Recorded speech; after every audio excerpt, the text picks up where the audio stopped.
I asked the question that for a government comprising of 72 ministers and deputy ministers, operating in an emergency state, why are we unable to prevent the spread or a more effective measure, or implement a more effective measure? And why is there an utter failure with this large group of ministers in dealing effectively with this pandemic?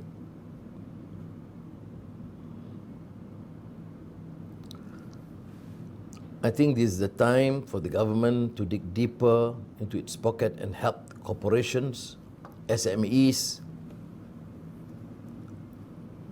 the poor, the unemployed, and thus effectively deal with the ramifications of this pandemic.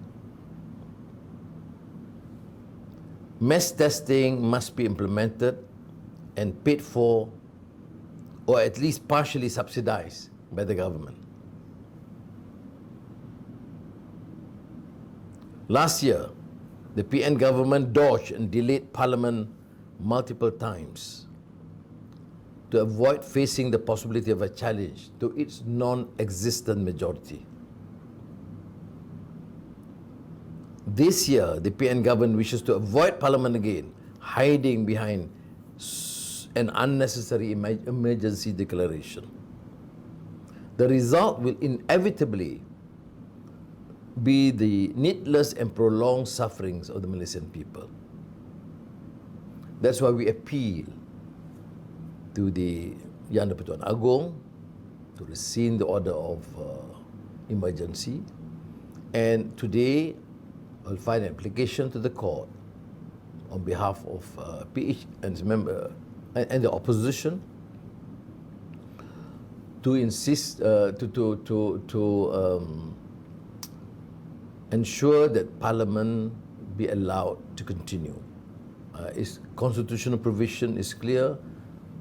We are not in this application, we are not dealing with the issue of emergency per se, because the Constitution provides for adequate remedy for Parliament to continue to function regardless of the state of emergency being proclaimed. Let us work together in dealing with the issue of COVID-19 effectively, at the same time deal with the bread and butter issues of the Malaysians through an economic impetus and economic recovery that can be sustained. Terima kasih.